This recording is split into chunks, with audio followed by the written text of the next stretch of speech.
April Taylor's video, who she's live streaming now, to all her followers, she and Sarah's followers, who wanted to watch live streaming of what was going on in the city, and they did that every day. And so we got that, and it was anger. It was just absolute anger, and you will see that. You'll hear it, and you'll see it in their faces, how they were going to stop Chief Weathers from going where he wanted to go. Well, the police calmly stopped it. Now we got Sheriff Witt, who's right there behind him. We got Andy Myatt, who's going to testify in this case, a very good police officer with a body cam on, and you'll see the body cam of the whole thing. And they pushed the crowd back, just basically like that, and got him into a police car, and then he got out and went up to the Southern Christian Church. And the march continued on, yelling and screaming. And along with Andy Myatt, with his body cam and some of April Taylor's videos, you will hear the people going by the cars, who are now blocked on Main Street, on Richmond Road, trying to stop because of this huge crowd that's now in the whole road, not on the sidewalks, where they wanted to do the peaceful march. Now they've taken the whole side of Richmond Road. And the taunting that went on to the cars, people in the cars, looking out the windows at this crowd and whatnot.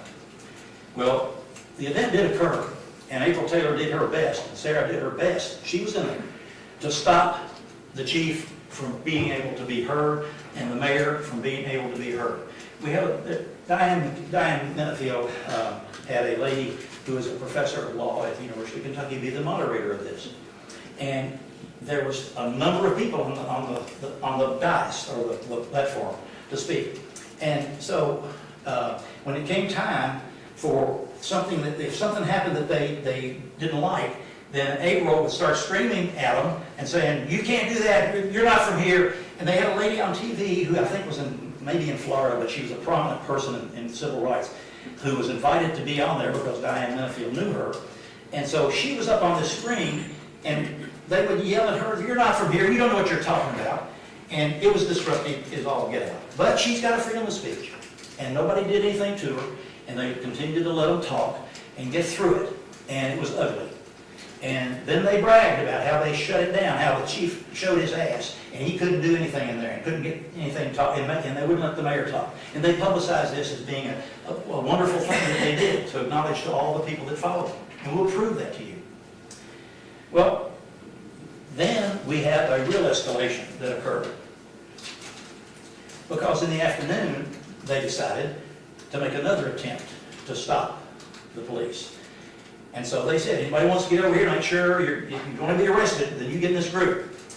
And so there were people who got in the group.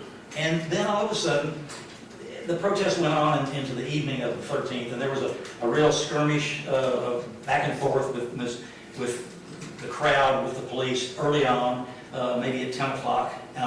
And it got to be real angry, and April Taylor hitting a guy in the crowd with a bullhorn that she's upset about him being in her face, and the cops are watching them. They don't do anything at that point, but at one point they had to finally come in and break it up. But we have a video that we'll introduce, and you can see parts of it, or you can watch it all if you want to. But we're going to show parts of all these different videos to show you what was going on.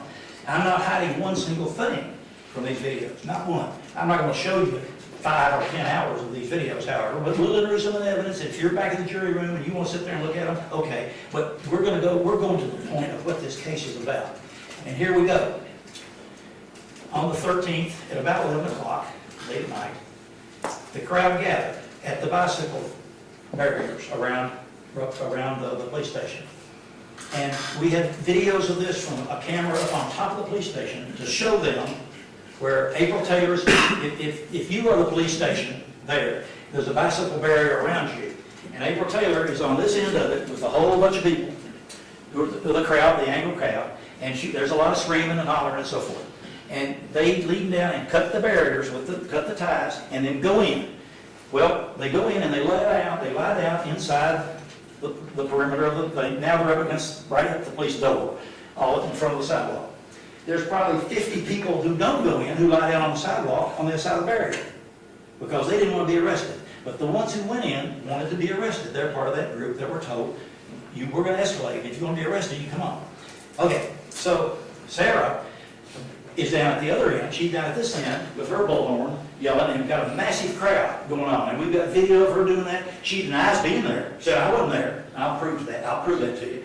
I wasn't there, but she was there. And she is taunting the police, and April is taunting the police because the fly-in or the die-in is going on. It's starting to happen. And we want 8 minutes or 10 minutes. We want to be able to do this peacefully. But they're right now against the police station. Now, there's no issue in this case about that being a barrier that is marked no trespassing, signs all over it. The police come out and they say, you have to get out, leave, you are trespassing, do not resist. If you resist, you're going to be arrested. Do not resist, because that's another type of charge of resisting arrest. And there are many, many messages given by the police officer, who is a black man, Gary Philbin. And he did a terrific job. Well, they went in, and the police then finally gave them, I guess, 15 or 20 warnings. And they finally said, okay, we're going in. And so the police then went in, and they put a perimeter around a police officer around the inside of the barrier, because you've got an angry crowd now all around you. And there's potentials of all kinds of things. I mean, who's got a gun, whatever. But they went in and they picked up these people who were lying on the ground and wouldn't get up, or they walked up people in. Very peaceful, no force used whatsoever. Not a blow, hit, nothing. And you'll see it. I mean, face blank, you'll see it. And these people were taken off down the hallway into the police station. Well, that is the part of this charge, that's the part of this case that's a violation of law. That is an order of the police department, a lawful order of the police department when you organize 5 or more people to do this. And she did that very clearly. She did that.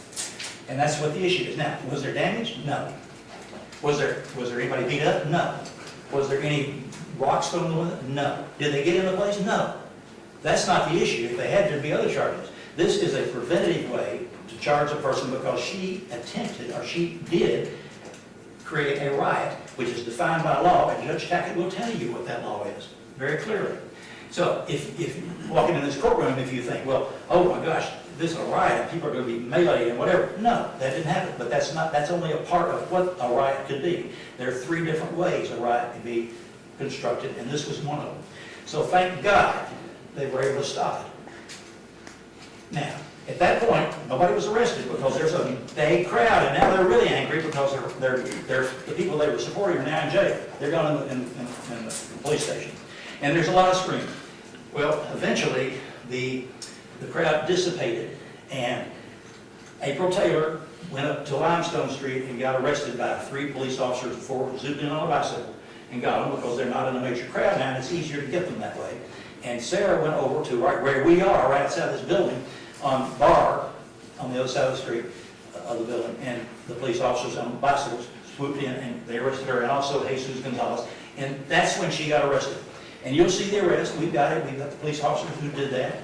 They were very good to her. They didn't beat her up. They didn't hurt her in any way. They took care of her with her handcuffs and so forth. And you'll see that.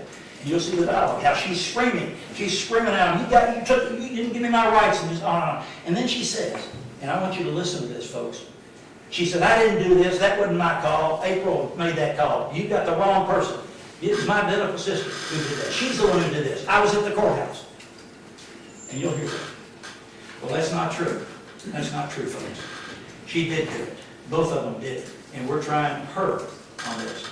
We're not trying April on this. This is her trial.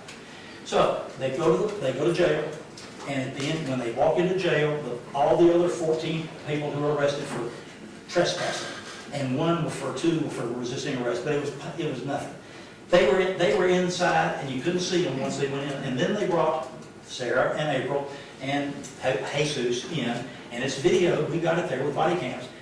And you know what she says? She says, we got you. Took me 6 years to get you, and we finally did it. You walked right into our hands. We're heroes.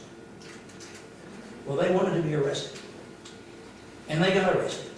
And they encouraged other people to get arrested. Is it a major catastrophe? No, it's not. But I'll tell you, it's an important case for you to consider. And I ask you to give serious consideration to what I just told you is going to happen, because it's going to happen. Everything I said is going to happen.